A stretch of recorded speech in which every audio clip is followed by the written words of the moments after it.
All right, everybody. Today we're going to talk about expense reports and how to put one together, start to finish. So everything you need as far as tools are on Trello.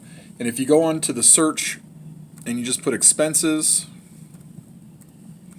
or type the word expense, what's going to pop up is accounting expense reports. You click on that and it's going to take you right to the page.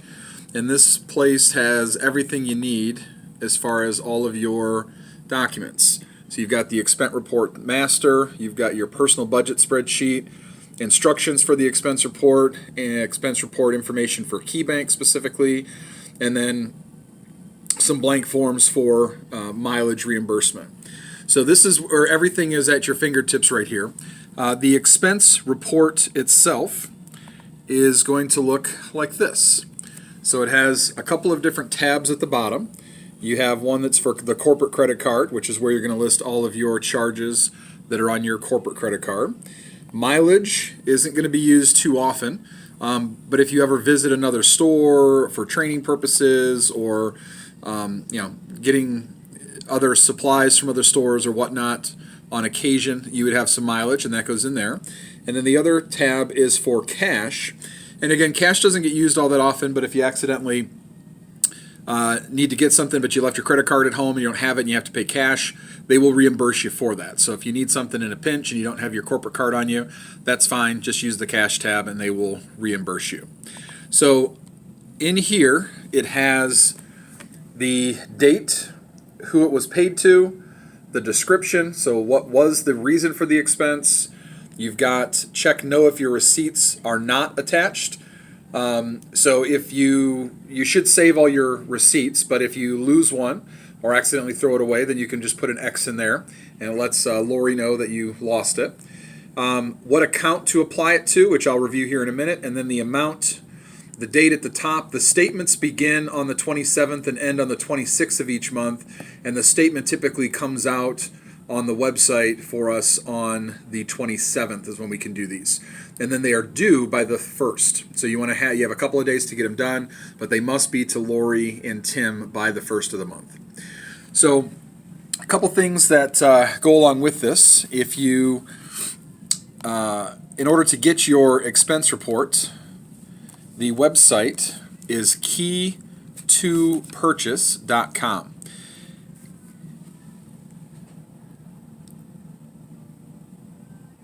key2purchase.com, and what's going to happen is this little welcome screen here, and then you'll log in.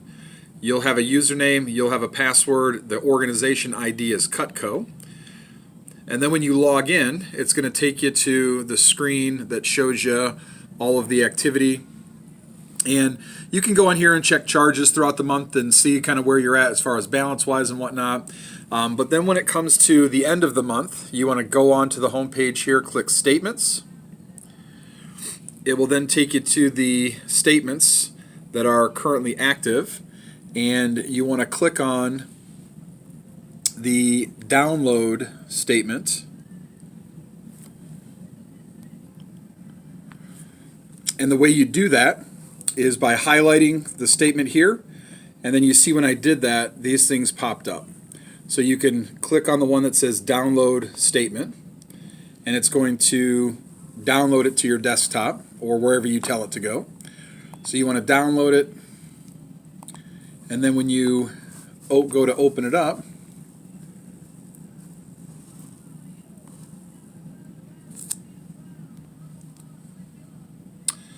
it's going to open up and show you your statement with all of your activity. So it shows you on here the date. Sorry, this keeps getting fuzzy.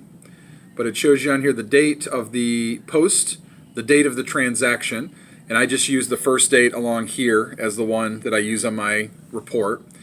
It tells you who it was purchased, paid to, and then it has the amounts of each of your transactions.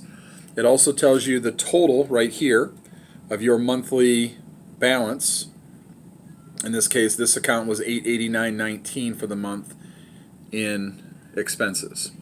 So I'm going to take this, print this page off, So when you print it off, you're going to have the exact page here. And then what you want to do is go over to the spreadsheet.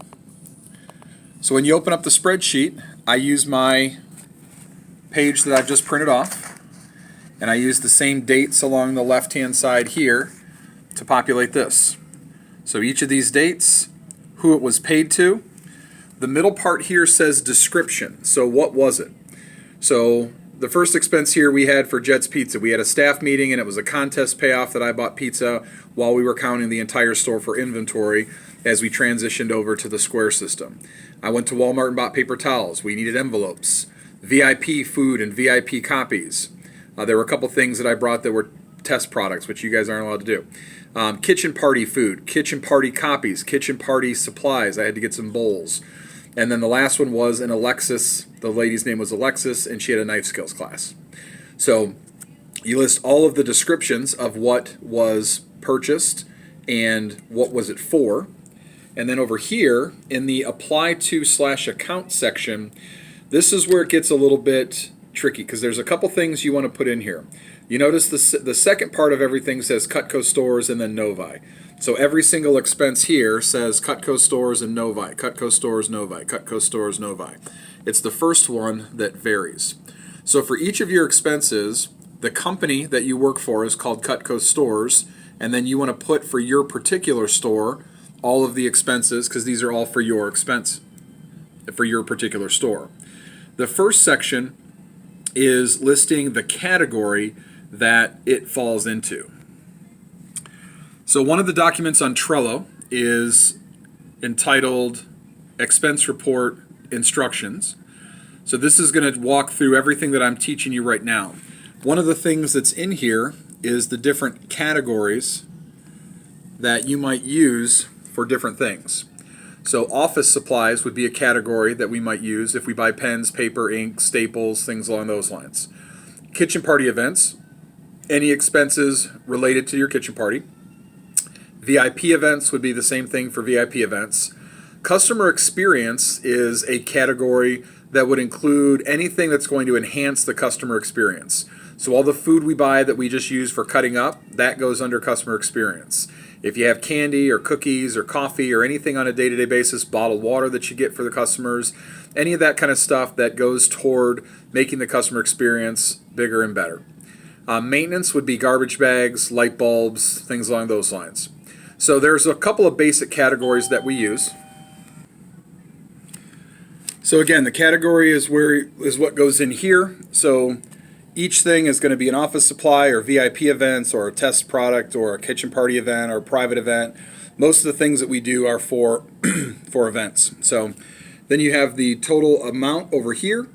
It should all calculate and add up to the same amount, $889.19, that is at the bottom of my sheet that I showed you here, $889.19. So once all of that is done, I'm going to print this off, and then I'm going to print off a copy of my expense report itself. Here's the copy that I print. I'm going to sign it, and then it's got today's date on it. This is then going to get stapled to all of my receipts, and you want your receipts in the same order as this, and you want your report in the same order as this. So when Lori goes through it, it makes her life super duper easy. That's going to go sent off to the accountant. You also want to put in there these forms that we have filled out at the end of kitchen parties by our customers, and you want to include these in there, paper clipped or rubber band, and then just put a note on here, please forward to Steve McLean, so that Lori can put those in Steve's mailbox. You then want to get some big envelopes. You want to address it to Lori Funden. She is at the 1116 East State Street in Olean, New York, 14760. You want to make sure you have your information at the top.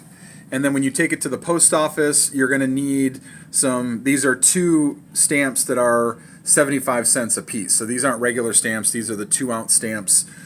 So if you have some expensive stamps like these, the 2-ounce stamps, you need 2 of them, or you can just take it to the post office, they'll weigh it, and it'll be a couple of bucks. Put everything in the envelope, send it off to Lori, And then the last part you want to do is send an email. And when you send an email, you want to send it to Lori Funden at cutco.com or lfunden@cutco.com. You also want to copy TMAC, TMAC at cutco.com, which is Tim. You want to label it as whatever the month is, February expenses. Make sure that you attach your statement as a copy, depending on how you do it. So you want it to be a hard copy. And then I always let them know receipts are in the mail. And then send it off so they have the soft copy of it, and then the hard copy leaves tomorrow in the mail. The only other thing that I want to recommend is you see how it's saved. It's saved as expense report Coker February of 19. This makes it easy for me to look back each month if I have questions about my expense report, so everything is organized by month. It also makes it really easy for Tim and Lori when they receive these to organize them, because if everything is just called February expense report, they have to add our names to everyone so that they can keep them organized. So just do them a favor and make sure that you do it so that it's easy to organize when they receive this. All right, other than that, hopefully this helps. Again, everything is on Trello. You've got everything at your fingertips. And also, just as a reminder, everything that I just taught you is also in this document right here. So all the categories, all the basic instructions, all the way down to the address and everything else. Thanks a lot. Have a great day and good luck with your expenses.